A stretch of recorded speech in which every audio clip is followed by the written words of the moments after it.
Have you ever felt like you were doing everything you could but still missing something? Like you were standing, hustling, fighting, pushing. But maybe God is asking you to do the exact opposite. In John 6, before the miracle, the first thing Jesus said was, "Make the people sit down."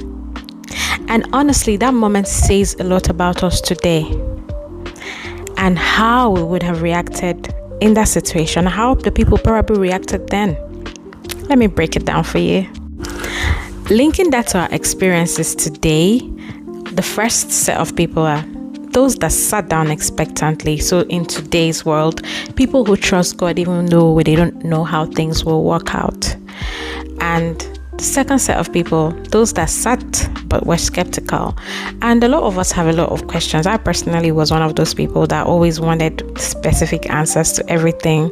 So sometimes you're not so sure, but then you follow that nudge to obey, and you just want to see what happens.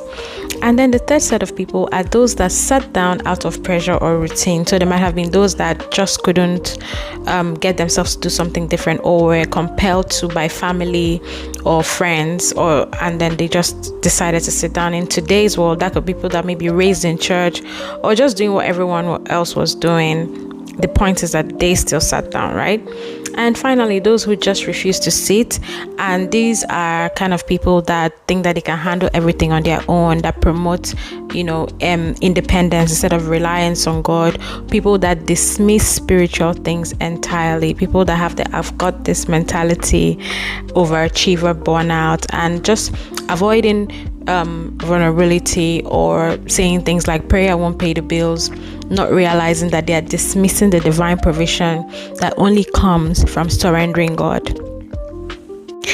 You could find yourself in 1, 2, 3, or 4 of all these categories, and that's not a problem. You can still come to the point where you trust God completely. Once you realize that you don't have all the answers and you want to sit down and experience the divine provision that God has, you're welcome to it. Sometimes the biggest miracle starts with simply relaxing and relinquishing control, pausing, trusting, and letting go. So whether you're full of faith, whether you're figuring it out, or just tired, there is a seat for you.